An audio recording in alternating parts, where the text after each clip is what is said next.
Welcome to the Knowledge Project, the most irregular podcast in the history of the world, with seemingly one episode every 3 or 4 months. I'm your host, Shane Parrish, curator behind the Farnham Street blog, which helps people make better decisions, learn new things, and discover how to live a meaningful life. The Knowledge Project allows me to meet and talk to world-class people. We pull back the curtain a little to see what makes them so incredible. On this episode, I have Ed Latimore, a professional boxer, philosopher, and physics major from the Steel City. I traveled to Pittsburgh to record this interview, after which he gave me a private boxing lesson. Let's just say his hands are about as big as my head. Luckily for me, his heart was pretty big too. This is unlike any interview I've ever done. Listen in and you'll see why.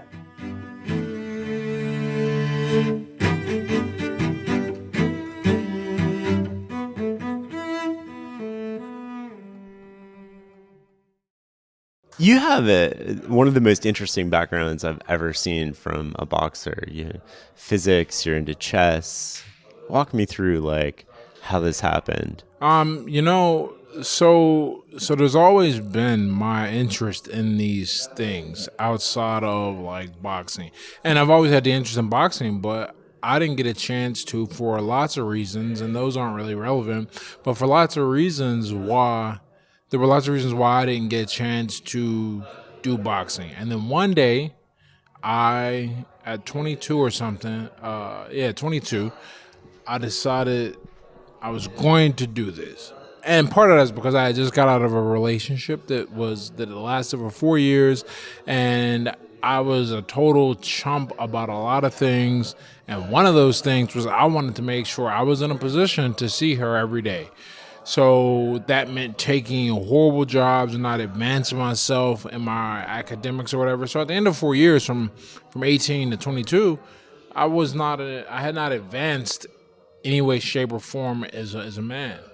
And I was like, okay, this has got to change. And the thing I wanted to do was, I think YouTube was just getting started, and I had been watching fight videos. And I was like, always wanted to try boxing. Let's go try boxing. But at that time, MMA was also getting big, and I knew you had to learn jiu-jitsu for MMA, and it was a whole complete system of fighting, not just with your hands. So there was a time for about a year when I first started training from 22 to 23, where I was doing everything, every single night for 6 days a week. I was either in a boxing gym, I was in an octagon training, I was either on the mat learning how to roll, I was doing kickboxing, and I even did judo for a little while, but I almost twisted my knee, and I was like, how useful is judo really? Is it worth twisting my knee? So all of these things, they came together, and one day I was like, all right, I'm just going to go with boxing and go down the line. But it all started with me wanting to do something and put some time in to reference that relationship that I had just got out of, an argument that will never, ever leave my mind and greatly influence me. I used to be huge anti-higher education. For the most part, I still am. The difference is now I'm, an adult in school pursuing a physics degree, but even there was a plan for that. But I used to be huge higher anti-education. The girl I was dating, this created some clashes because her mother was a professor of biology. So she'd hear me go on these rants every now and then, or these arguments, or she'd bring up, why don't you go back to school? And I'd give some type of flippant 21-year-old answer. And then one day, near the end of our relationship, and you can always tell the end is near when they stop caring about you, one day she says, what have you done for 4 years? Whether you're pro-education or anti-education, what have you done for 4 years to show that there is something else to do? Even if you had sat in a monk convent, monastery, you haven't done anything for the past 4 years but show up at my house and eat my food. And I was like, and that I remember, I can't remember. I mean, I'm sure the man in me is editing the tears that may have happened in my memory. But I remember going, you are exactly right. I have not done anything. So when I got in a position to where I really put the pedal to the metal, and that's how I've been living ever since. I mean, I took a little reprieve, and that's part of life. Up and down. You can't be on all the time.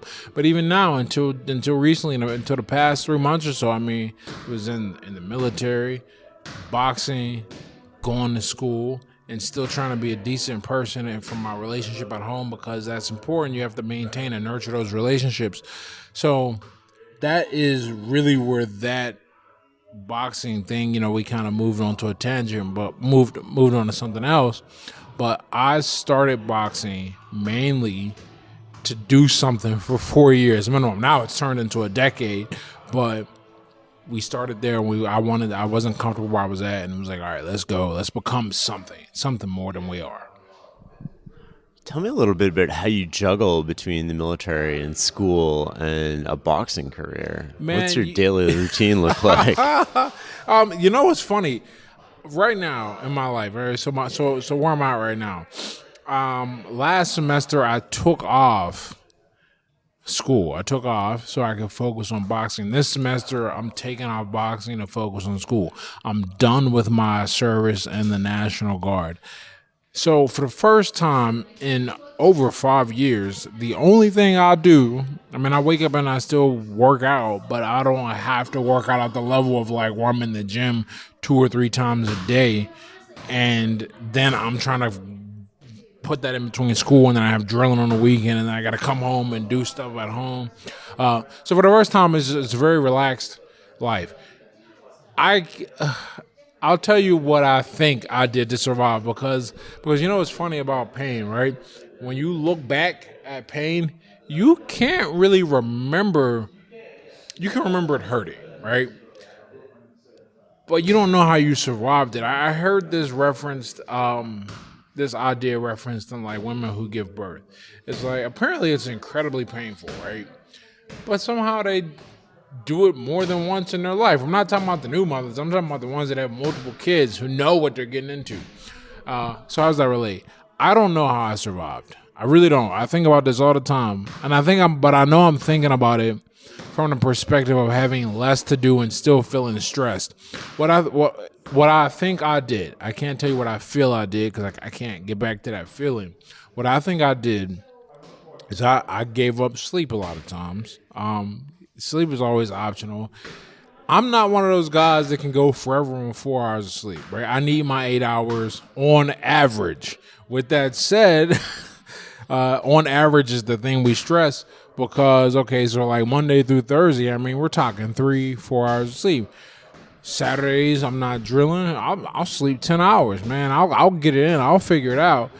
Because there was no way to do all that. There just isn't. I wouldn't recommend it. I'm never going back to a workload like that again unless I have to. But you know what? There's something about people like me. I say that, but the first thing it's hard because my first instinct is to look at a thing and go, I can do that. That makes sense for me. And then I have to kick in the secondary support system of my emotions in my life and go, you know what? That's just not going to be a good look. Now I have somebody in my ear I trust, because when you grow up the way I grew up, you don't take counsel well, and a lot of times that has cost me. But now I'm at a point where I have a small but dedicated circle of people close to me who say a thing and I listen. And my girlfriend is one of those people, and she will check me if she feels like I am going to grab more than I can handle, because she don't really. I want to say she doesn't care if I'm present at home, but I know that's BS. But I think she's more concerned that I will burn myself out, because then I turn into an asshole, man. Because like here's when I knew it was getting bad. When I was doing all that, when I was juggling all that, I was just doing dishes. We got a nice little arrangement. She does all the cooking, I do all the cleaning. And unless I'm injured, like I cut my finger real bad, like a month ago, she was like, man, I gotta do dishes now. But but other than that, but one day, man, I was doing dishes. She said something to me, and I snapped at her. And I don't snap. I don't yell. That's not my thing. I'm a very calm person. You can know me your entire life and count on one hand the times you'll hear me raise my voice at another person. But I did that, and I was like, okay, this is getting out of hand. Because all I want to do is do my stuff, do things, go to sleep. I didn't even want to deal with her cordially. And we're live on match day as Doug reaches for a buffalo wing. He's got it! Oh, and he's gone for a can of Pepsi too! What a finish! There's no doubt about it. It just tastes better. Match days deserve Pepsi. Hey parents, how do you make smarter choices for your kids' college today? That's where Sally can help. With Sally, you can find scholarships, funding options, tools, and guidance all in one place. And if you need a loan, Sally has options for different families and different situations. College is only worth it if you do it right. So don't just help your kid go. Help them go smarter. Sally.com/GoParents. So let alone like where she's like, I'm gonna need some help with something. But do I think would I do it all over again? Willingly, no. But it was necessary because once again, what have you done for 4 years? And that's always stuck with me, and it's driven everything. I'm like, you're right. You got to put time in to get farther and get better. And sometimes you just got to hear it with that tough love aspect. Like before that point, I knew the idea intellectually. Now I know it viscerally. Like now I will never forget. You got to put time in, and how you put that time in and where you put it in doesn't matter. But the longer you wait, the more work it will take. You know. In my mind, you're the philosophical boxer. You've written a book called Not Caring What Other People Think is a Superpower. Tell me a little bit about that book and the experience of writing it. So the book came about. It took me a little longer to write it than I thought it would. I thought I was going to have it done in like 6 months. It ended up being a year because life, right? It's like the things we were just talking about. All that coming together. And then I'm trying to write the book. I didn't even think about that. I'm blogging. So that's... But one day, the Twitter user, who I'm great friends with, I'm sure we'll meet in person one day, but we talk a lot. He goes, yo, your Twitter feed is really great, man. You ever think about putting it together and selling a book of tweets? And I was like, you know what? I had never thought of that. That's a great idea.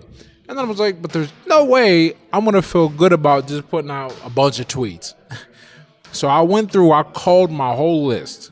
I downloaded the XHTML file, and I sat there, and I was like, okay, I'm going to take out the best ones, and then I'm going to put together the ones in certain categories, which ultimately became the chapters of the book, and then I'm going to write an essay explaining each one, and then where appropriate, I'm going to give an actionable step or an actionable piece of advice for a person to be able to implement this idea in their life.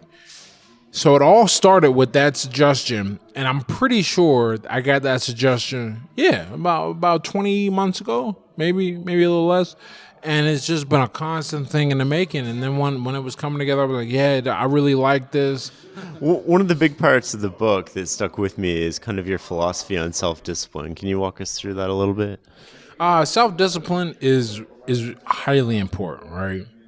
You can't, if you wait till you feel like doing something, you'll never do it. And furthermore, if you give in to your feelings about a thing, you will give up on many things, because anything worth having requires hard work, and hard work by definition is not pleasant. I don't care what anyone says to you. Being in shape is great. Running is not great. I used to tell my friend all the time, you're never going to like running. Stop looking for it to become enjoyable. Just go do the damn running and look at the results.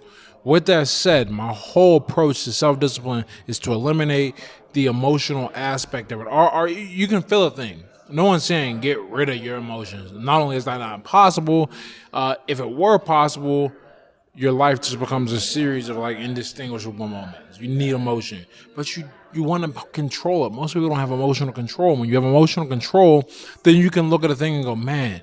For example, I'm an early riser, right? People are like, how you get up so early, man? Girls like, why you always up so early? I'm like, because I need to get up early. Like, how I feel about it never enters.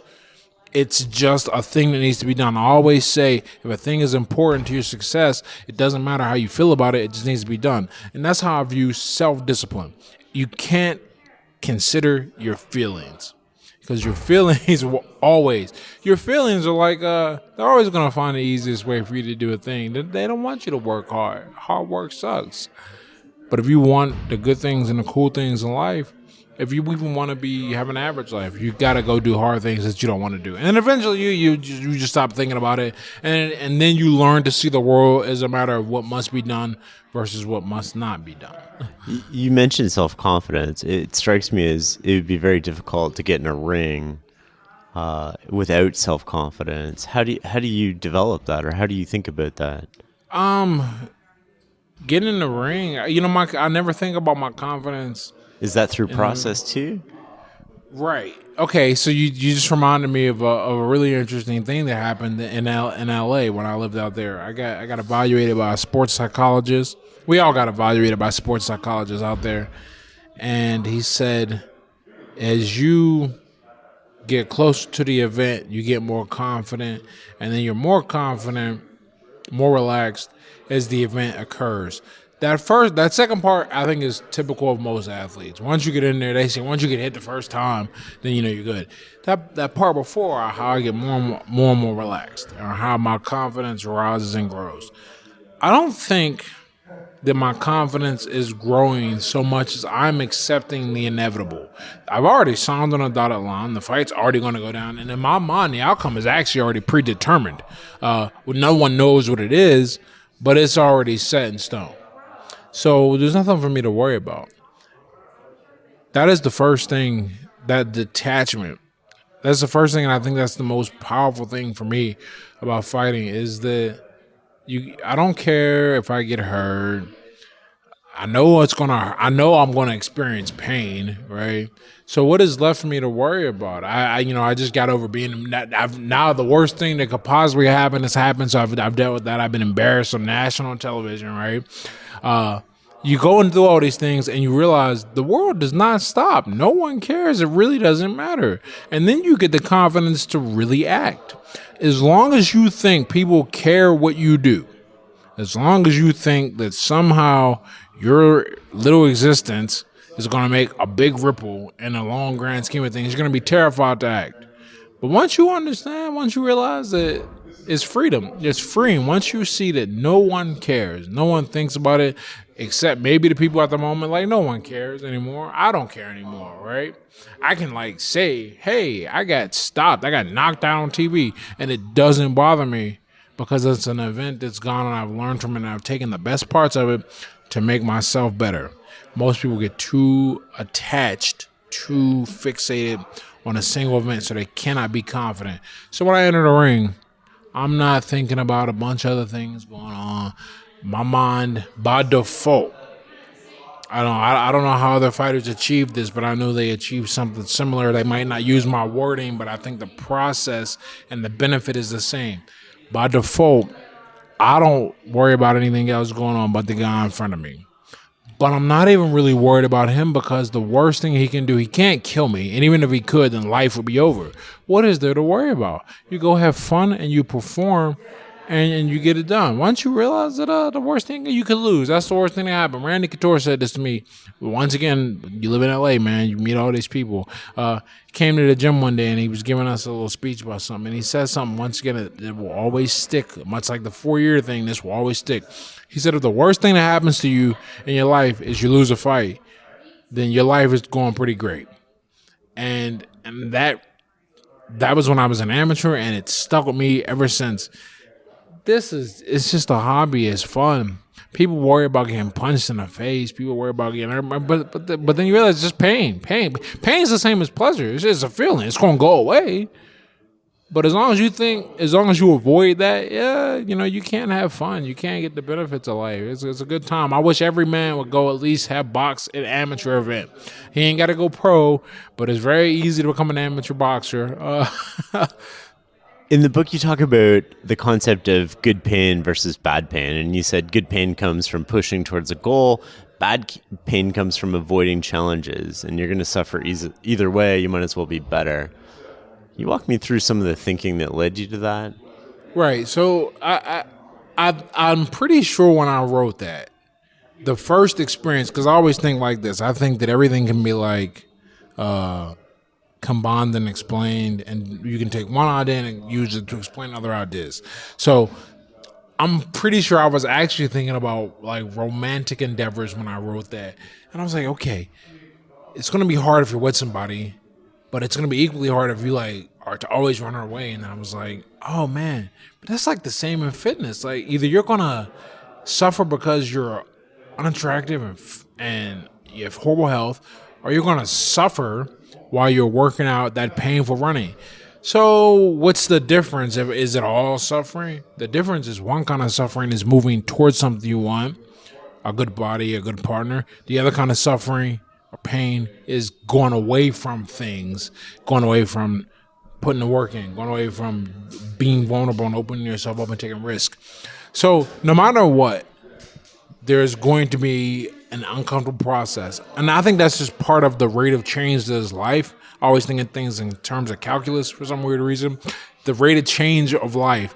If you're going up, you're going to have effort and have an issue. And if you're going down, you're going to have an issue. It's just, what issue do you decide to have? Do you want the issue of, oh man, I got to put these late nights in to do this work. I got to go work out at the gym, or I got to argue with this person to make sure that we have a good understanding and reach a compromise about a situation? Or do I want to have the pain of being an incel and a fat bastard that just sits around in the basement all day and does nothing and no one really likes? You get to pick your poison.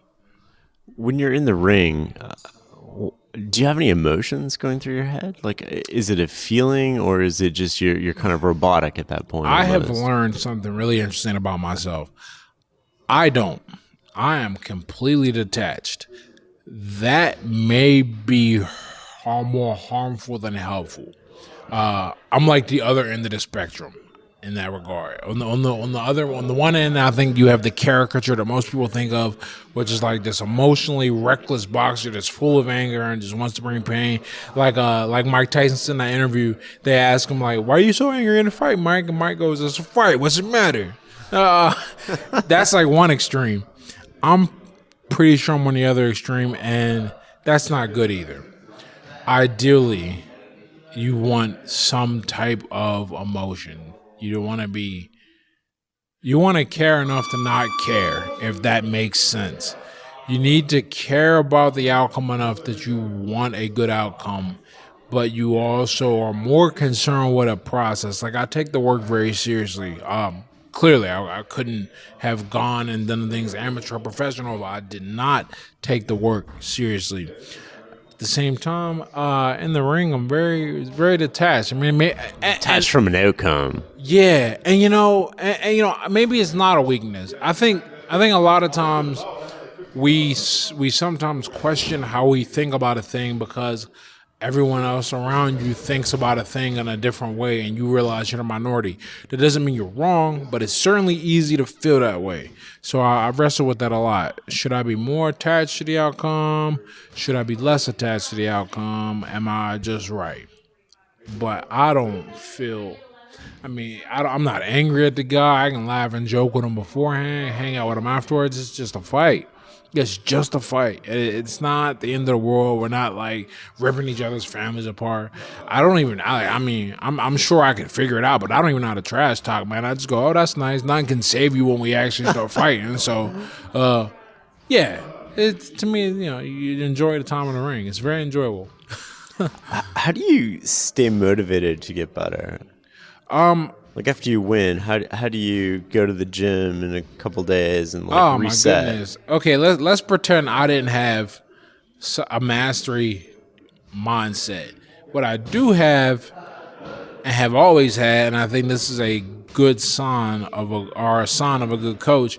Man, you couldn't tell whether you won or lost when you start watching film, because things start getting picked apart, what you did wrong, what you can get better. And if you want to get better, if you're there to improve, you take them and you start getting to work, and you realize, I always say, you're always one mistake away from losing the last fight, which means you catch it and you go, okay, man, it's a good thing that I had just learned that from my last fight and it didn't catch up to me this fight. Likewise, the fight I lost. If I had somehow got that lesson beforehand in a fight, but I didn't lose, then I'd be like, okay, I learned it, and then keep moving forward. But to stay motivated, even if you didn't have all that, the one thing you gotta realize is that you're never gonna be perfect. And you're not aiming for perfection. Once again, I think of things in terms of calculus. You are approaching perfection. The limit is it approaches perfection. You keep pushing hard work. If you keep doing work, you're going to get closer and closer and closer, but that's got to be your goal. You always got to be improving. I always tell people to talk about when they want to box. I'm like, if you want to do this, I'll tell you the reasons why you shouldn't. You shouldn't do it for money because there ain't no money in boxing. You shouldn't do it to prove the haters wrong because they're still going to hate. Now they're just going to wait for you to mess up. And you definitely shouldn't do it for any female attention. You should do this because something deep inside you just says, man, you got to get in the ring, man. You got to get better. And no one can take that away from you. You could never make a dime. Everybody could hate you. You could get injured. No one can take away from you the feeling of mastery, the feeling of getting a thing and be like, oh, I can do that. I couldn't do that a month ago. And that's like my favorite part about being in the gym. It's like I can do a thing now that I couldn't do, like skipping rope is a perfect example. I was a terrible rope skipper. Now I can cross my arms and jump and do all this stuff, but I had put in time. Just go every single day. I used to have a horrible jab because I couldn't figure out the mechanics. But in my mind, I was like, I'm gonna get a good jab. I'm gonna get a good jab because my coach says it's important, and now I understand enough to know it's important. So now I know how to throw a jab ball. And these are the things you gotta always want to be better. Why do you think athletes have coaches and most other people don't have coaches, or not even don't have them, but are dismissive of them? Like, nobody's in my car coaching me how to drive better, right? It depends on the task, really. So why do athletes have coaches? Why do a lot of business owners hire a coach? Why do life coaches, the good ones, right, exist? Some tasks you need constant feedback about. You need constant feedback because the human being's natural tendency is entropy, to always seek the easiest way, the configuration of events that will result in the least output of energy. A coach is there to make sure that doesn't happen. Furthermore, a coach is there to correct you when the little things are occurring, the little deviations are occurring that will eventually take you one way, and by the time you get there, you don't realize they were occurring. To use the example, like, why don't you have a coach in your car? Well, if you make a deviation, you're gonna know real quick if you're going straight or not, and you can adjust that on your own. The self-correcting mechanism is there. The self-correcting mechanism is not there for an athlete or for a business owner or a person trying to improve their life. It's just not. I mean, even if they know and they're the best, no, even Tom Brady still has a coach, right? He's the all-time winningest Super Bowl quarterback in history and all these records, and this is a great player, but he has a coach because when you have so many parts, we just look at a guy throwing a football and playing the game, but we forget we're looking at over 20 years of parts that have learned to work together. The slightest little bit of the slightest part of that system getting out of whack and out of alignment will bring the whole system down. And a coach's job is to, that's messing up, fix that. That's messing up, fix that, and to keep everything tight. I like that a lot. In the book, you also had some profound thoughts that I want to hear your explanation on whether it's easier to ask for forgiveness or beg for permission. Oh man, both of those. Okay, so this my personality, man. I'm really bad at moderation. I'm just bad at it. That's why I don't drink, right? It's easier for me to not drink than it is to figure out what's enough and what's not enough, right? So with that, going from that base of lacking moderation, forgiveness and permission, in my opinion, are two kinds of moderating activities. You ask for forgiveness when you've done a thing and you need to buffer or mitigate the effect of your actions. Likewise, you ask for permission when you're pretty sure you're going to incur the wrath of someone, but by definition of you wanting to do it, at the very least, you'll be someone who's satisfied. So it's this way of existing to please the most people you can. And I don't really care for that thought either. This doesn't really lead to a happy life. It doesn't lead to a happy life. So what you have to do is you have to get very comfortable acting and doing with what you think is best for you. That's what I think is the secret to a happy life. I'm not talking about being selfish, and I'm not talking about being a criminal or anything. When people hear that, because it's a nuanced thought, they automatically jump to the negative or positive of the extremes. We're thinking I can respect, sure, but you're missing the point. The point is you need to get comfortable. You need to be able to do what you feel is best for you. If you do that enough times, you will see certain things that you look at as like maybe soft or altruistic. No, those are great activities. If for any other reason you're nice and kind to everyone you meet because it's the best thing for you. As I always say, there's no disadvantage to being likable, right? You end up in a position to have more influence and to have more people like you if you're likable. Now, I'm just using an example because people talk about, oh, what about doing things that make people like you? I'm like, yeah, but you're doing it for your interest. You're not doing it for them. And everyone wins. It's like the idea they talk about economics, where the black hand of economics or something like that, where if you just let the market be free, it will adjust and sort itself out, right? If you just let people pursue their interests, eventually they'll do what's best for the group. And I really believe that, and that's where that forgiveness or permission idea came from.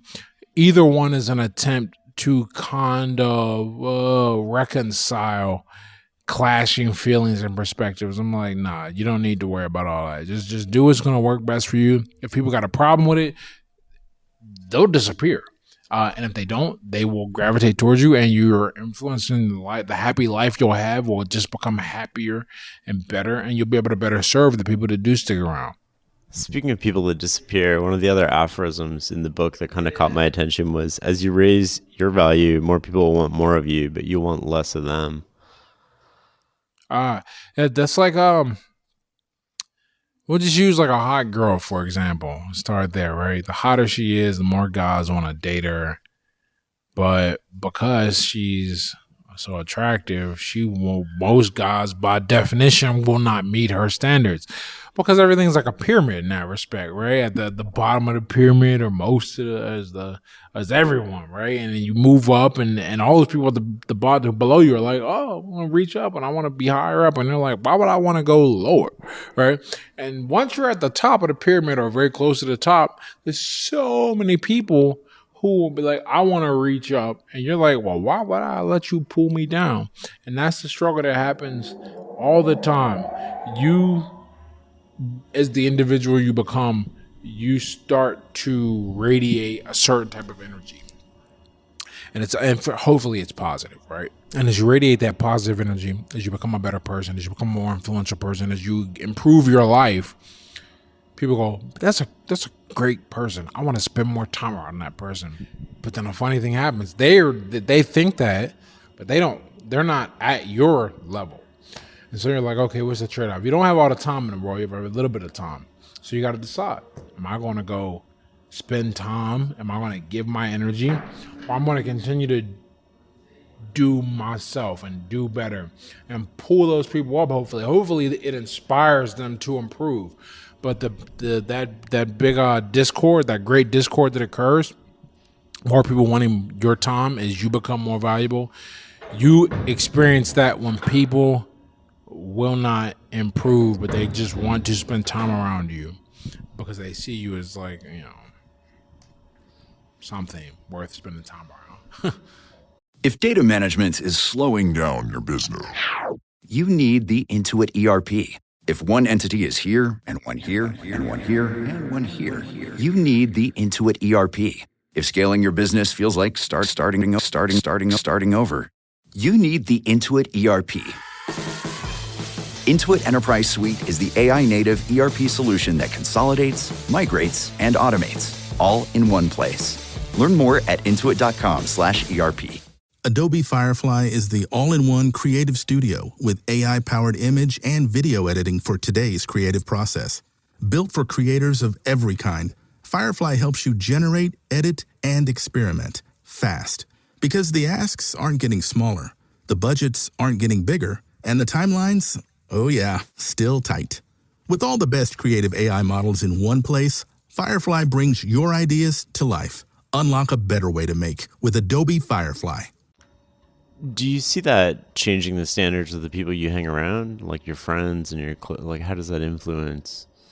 Okay, so I've been really fortunate. I've been the victim of positive peer pressure.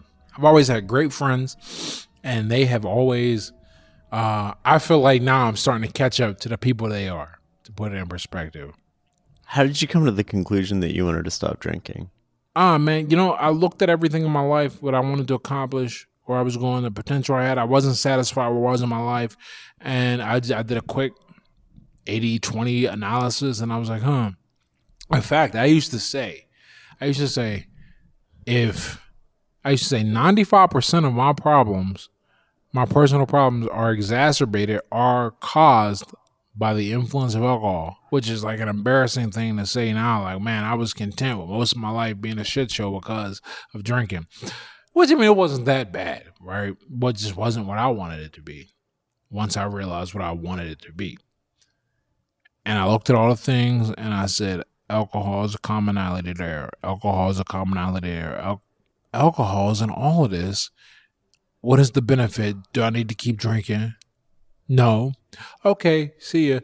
And that's how I know I'm not I'm not an addict. Like all the guys that I've talked to who have been able to just quit like that are not addicted in this sense, right? A lot of the guys are the ones that like just stop smoking cold turkey, for example. It's like, oh, I don't want to smoke anymore. Peace. Smoke for 5 years, and those are the true I can quit when I want to type people. And I don't smoke. I've never smoked, but I'd imagine my brain chemistry is probably somewhat similar. But yeah, I just looked at everything and I said, this is not going to work for me. Now, one day I might drink again once I've accomplished some things I want, but right now I have no desire whatsoever. What happened when you stopped? What did you notice that you didn't expect? You ever watch Angel? The old show Angel, about the vampire with a soul. And he was a vampire, so he did a lot of ill shit as a vampire. And all of a sudden he's got a soul and now he feels guilty about it. And so he spends a lot of time brooding and feeling bad and trying to do good to make up for all the evil he put into the world. That is something that no one warns anyone about. Like all the people I talk to who stopped drinking, no one ever mentioned that. And I don't think I'm unique in that regard because I've mentioned it and God's right between me all the time and talk about that same experience. I say that it's like taking sunglasses off and seeing the light. Your eyes hurt because they're getting used to the light. And the sunglasses analogy with like your emotions. None of my emotions are muted. I feel things completely. I'm not celebrating with alcohol. I'm not drinking alcohol when I'm down. I got to experience and enjoy life the right way. And likewise, I can look back at all the stupid things that I did and all the stupid ways I may have behaved, and I feel genuinely terrible about it. And no one ever warns you that that's what happens. How did it change the people you hang around? Well, I'm fortunate. Well, because I have the good friends, right? So it didn't really change that at all. It has absolutely. I know myself well enough to know that if I was still drinking, I probably wouldn't have gotten to where I'm at in my relationship now. Not because I would have been like mean to her. I just would have been an asshole. I'd have been out at night, maybe chasing girls or something. Who knows? But it is. In terms of the people that I hang around, I'm probably not meeting people that I would have met. I'm not getting invited to things where I would feel bored. I got a theory about people, at least my kind of drinker. I got a theory. I go like, I'm going to be like bored here. So I'm going to drink. I'm going to make it exciting for myself. Have some fun. A lot of stuff bores me, so I don't go to a lot of stuff now. But I do love spending time one-on-one with my friends. Like the way we're talking right now, that's how I do all of my socializing. I haven't been to a group event. I mean, I'm going to a birthday party this weekend, but it's like of a person that I know really well and is a really good friend and invited me and understands how I think and view the world. So I know I'll be fine there. For the most part, yeah. I mean, I don't spend any time in group activities because it's boring, man. You're a huge believer that hard work and discipline are a precursor to success or deserve success. Can you tell me about how you would instill that in other people, like kids, or when you're coaching kids? How do you foster that? Kids have to get used to the idea that there's no such thing as being naturally gifted. So the first thing you do, I mean, we're going to work from the assumption that children are a blank slate. Whether you believe that or not is irrelevant, but for the sake of this argument, there's enough truth in it that we can use that as a basis for what I'm going to say.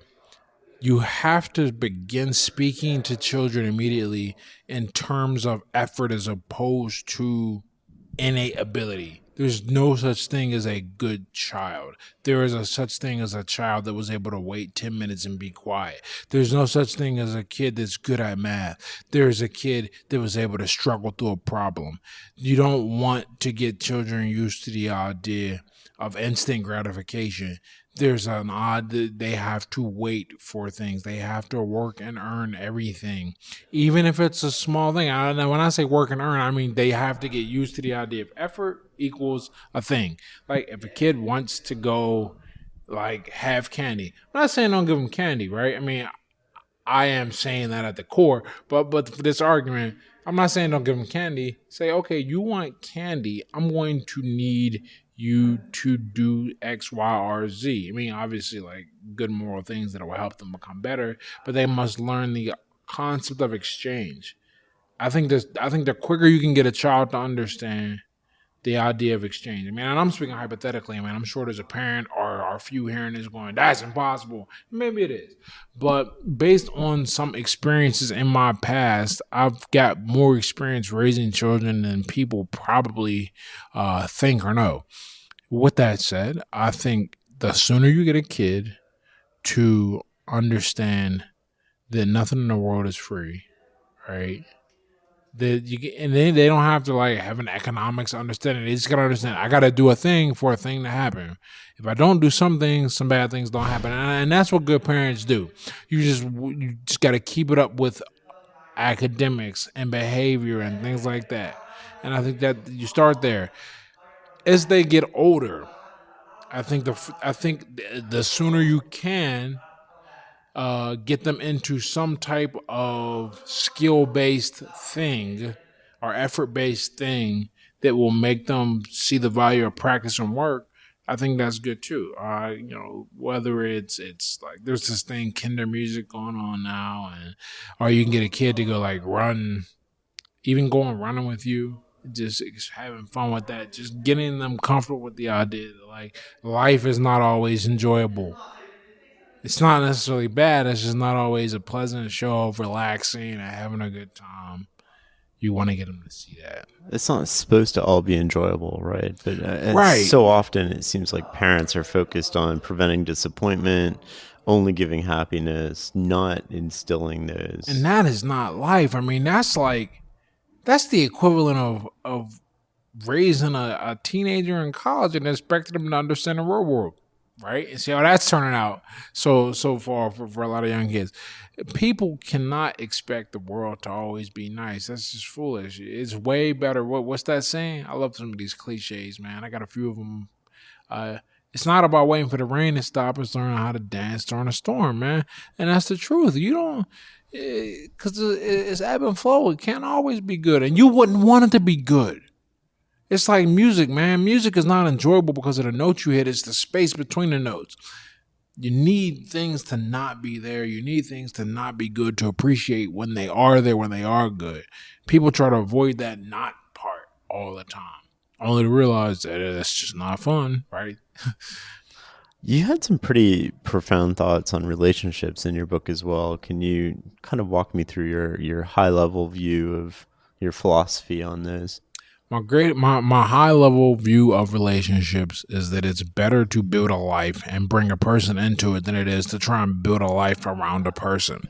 If I could sum up everything and give you like the meta framework to work with, that is the framework you want to start with. You want to go, all right, how am I going to become a better person? And that's going to force you to become a better person. That's going to force you to grow. It's going to force you to improve. It's going to force you to become more attractive. It's going to force you to focus on any goal. And then when you meet the right person, then the right person is better able to fit in because there's not going to be compromise. I think compromise is one of the worst things you make in a relationship. You have to make it on some things. like Well, explain that to me, like the compromise. Okay. So you should compromise on certain behaviors, right? You should improve. You should learn how, because you're never going to be 100% compatible with a person, and that's not the goal. The goal is like, okay, you're 75% compatible. How do we make that 25% work? That's where you start compromising. But when I hear stories about guys moving all the way across the country for a girl they have only been with for 6 months, I'm like, probably better for you to just meet one there and you'll be happy with it instead of the stress of a new one. Or when I hear like, what are some of the worst ones I've heard? There's so many stories. A girl, this is an extreme version, right? A girl that decides she's going to forsake her entire family to marry a guy. I'm like, okay, I see the idea, like, and I agree with it in theory. In application, you have just ended the entire association with the people that invested time. Now, granted, you didn't ask to be here, whatever, but there's a lineage and a history that comes with that. I mean, that you're depriving your future offspring of half of their family, and for what? So you could do a thing. Far better to build around the life that you are actively making. Some of that is circumstance, your family. Some of that is career that you're making. But I think prematurely getting into a relationship means the relationship won't work. The foundation is just not as strong, and people forget the foundation starts with you. It's not with the people, it starts with you. And then when your foundation is strong, you select better. You have better standards. I remember there's an inverse relationship between the amount of crazy I dealt with and where I was at in my life in terms of the women. And now that I'm at a stable position, I have such a wonderful person. I sit there sometimes and I go, man, I done fucked up. I don't know when it's going like correct itself, but like it will. And I feel that way. I mean, yeah, so some guys listening to you or might call it like a beta idea, but like, no, I feel genuinely blessed, right? And I sit there and I go, man, this ain't gonna last. Like it's a weird thought, but that's the thought you should have, I guess. You should, and likewise, I'm sure, or I hope anyhow, that she has a similar thought, right? And if you're approaching the ideal, if you're approaching something that does not exist but you want to exist, you should be approaching a relationship as if you're like you're hiring for a company. You wouldn't build a company around somebody that you're not with yet. No, you build the company first. You find the employees that fit, or the employee, whatever your style is. But that is my high level view. Everything else I say, I think, unless some total content, everything else I say can be traced to making that idea happen. You also mentioned something about, I forget the exact wording, but it was like you can learn more about watching a couple argue for 5 minutes than be happy for 5 years. What did you mean by that? Oh my goodness, man. This is beautiful. And you can tell a lot. Because look, everybody is great friends when everything is getting along. Every relationship is perfect when it's perfect. When it's not going well, then you get to learn about, okay, like we were saying about how music is not just the notes playing, but it's the notes not playing. Life is not just about the enjoyable parts, it's about the not enjoyable parts too. Everybody gets into relationships with that same mentality that's got to be fixed. They want it to be good all the time, but that ain't going to happen. So when it goes bad, then you get to learn, okay, how is this person's conflict resolution? How do they work together? How do they see problems? I can't tell you how many people I watch that see disagreements as an attack on the other person and as a way to bring down. That's how they view victory in an argument, bring the other person down a notch.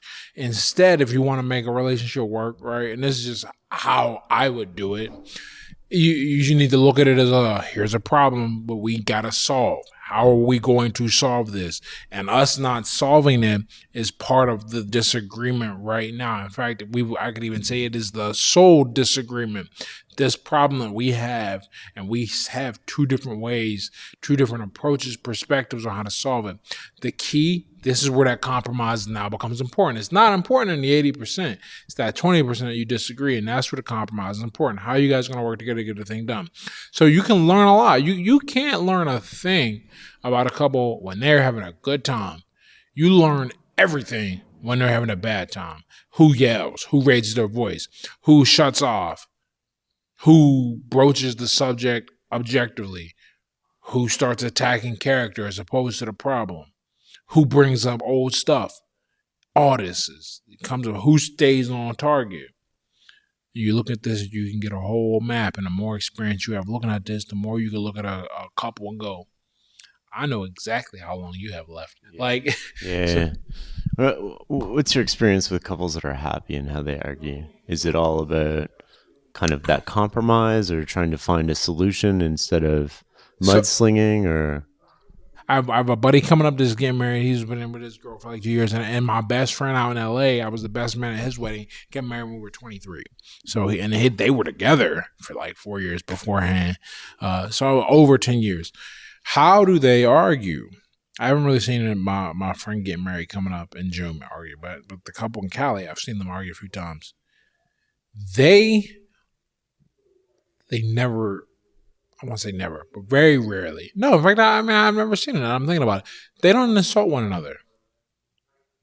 That always stood out to me. And I always took that as a powerful lesson. They never insult one another. Now, they are highly critical of how one might handle the problem that occurs. But in terms of character assassinations, those do not happen. They're focused on solving the problem, not on destroying each other. They don't view each other as adversaries. And that's what happens. And I think that's the commonality. All the happy couples I watch, they never, ever view each other as adversaries. Ever. They're always always in my house, I use the word team a lot. I'm like, we're a team, we're working together. As long as we're together, as far as I'm concerned, we're a team, and you either on my team or you're not on my team. She's bought into that, and that's good. So I think that's a really powerful framework. That's the framework I certainly observe in all the successful couples that I have had a chance to see up close and personal. We're not talking about people that got married in like the 60s where it was a different game. Yeah. When he got married, it was 2008 maybe. Teamwork, man. Teamwork, work together, pick each other up when one goes down. Whether there's all this argument out there today about whether that's even possible to find or not, it definitely is possible, but you got to build the life you want, and you got to want that. Some guys don't want it. Some guys don't want to put the work in to build a life. But when you do those two things, then you attract a person that will be a great teammate for you. What's your philosophy of happiness and what that means and how to achieve it? Happiness is not an average rate, man. It's a rate of change. There I go thinking in calculus again, right? If a person's sitting still, no matter where they're at, whether they have let's use money. If a person has a bunch of money or no money, they just sit still and do nothing in their life, they're going to be unhappy. We tend to think of people being rich as happy, but no, there's nothing that pushes them, nothing that makes them grow and change. You can be miserable being poor. You can be miserable being rich. You can be miserable in a relationship. You can be miserable single. What are you doing to push yourself? All happiness is, in my opinion, is a person pushing towards something, not the avoidance part. That struggle, it's this weird type of intertwined duality. Yeah. And you're pushing towards something. Pain is part of it. Happiness is like the other part. And they all kind of work together. And if you rest on your laurels too long, you'll become unhappy. But you always have to push towards something. And if a person wants to have a happy life, they must always have a challenge to push towards. This is why I think the people I observe who are great parents are not even great parents or good parents. There's a general, I don't want to call it lightness because that's not correct. Levity, maybe? I don't know. They feel that every day has a purpose because the purpose is raising this little person. And because there's purpose, there are goals, maybe not explicitly stated, but certainly outcomes that one is trying to achieve, processes they're trying to enjoy. And I think that's why having kids does such a thing for a person. They say having kids makes you grow up, makes you mature, whatever. I think what it really does is it makes you focus on what's going to make you happy. And you got to make it happen in that process. And you quickly realize that happiness is not material. It's easy to have a temporary boost of happiness with a material thing, but all it is a change in position. There's that rate of change.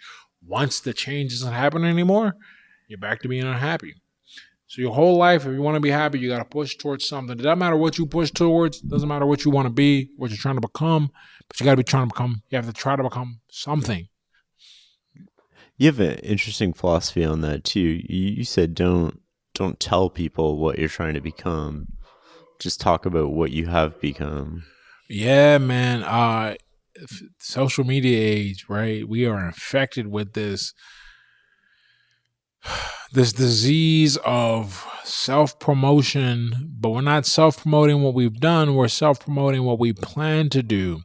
And then we get a bunch of people to go, oh man, good luck. Go for it. You go, girl. Whatever you see. And your brain, and this is true. There's a lot of research on this. Your brain goes, holy shit, look at all this approval. We must already did it. Why are we going to keep doing work now? We're going to stack off. There's just no benefit to talking about what you've done. At best case scenario, you do it. Right?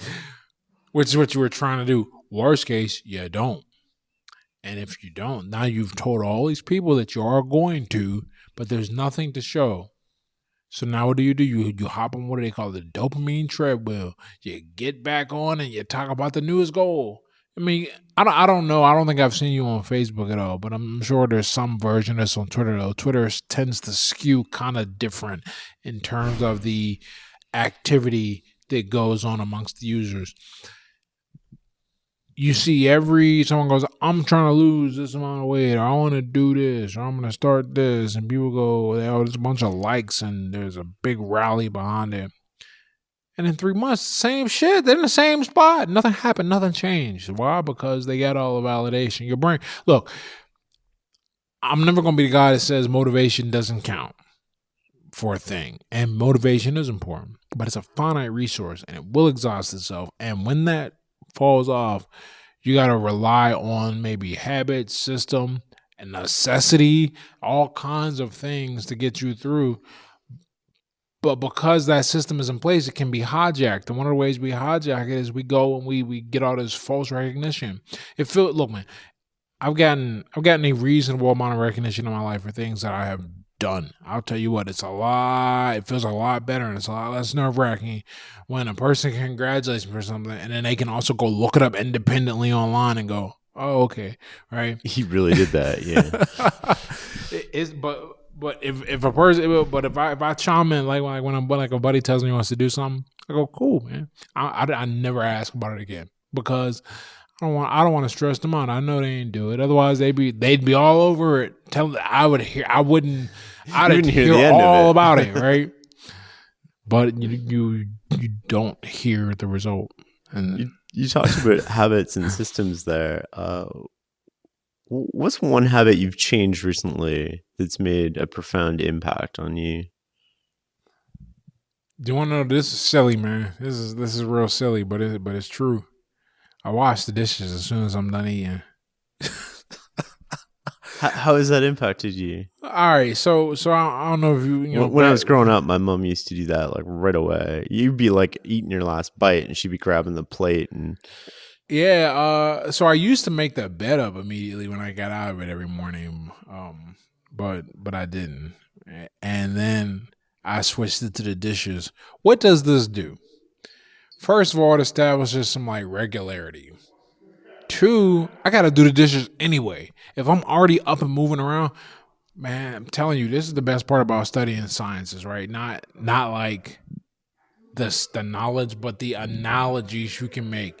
Man, inertia is real. The minute you sit down, you do not want to get up. And if you keep moving, you don't want to stop. That's all inertia is, right? An object's, resistance to a change of its acceleration. If I'm already up moving around, putting dishes in, and I just, while I'm standing, I go, all right, man, I'm gonna just do these dishes right now. Now I don't have to think about it. It's already taken care of. And when I sit down to go do something else, I don't have to worry about doing work. Or rather, I don't have to worry about interrupting my work to do that. I don't have to worry about going there, the kitchen smelling funny. I don't have to worry about the cats freaking out. I don't have to worry about my girl going wild cooked when them dishes are going to get done. You know, I don't have to worry about any of that. All I've done, it's a small thing, but I've relieved so much. And maybe that is a sign of how cool life is these days, that like that little hijack makes such a big difference. But I think the bigger lesson is that if you can take advantage of inertia and just do things when you're already moving, so you don't have to stop, restart, your life will be a lot easier. You won't have to think about motivation to do your dishes or clean your room or do your homework or whatever you got to do or go running. It's why I get out of bed. My secret to getting up early is just to start moving. You don't have to do anything. Just don't sit down for 15 minutes. You'll be surprised by how awake you are on minute 16, you know? This has been an amazing conversation, Ed. Where can people find you online?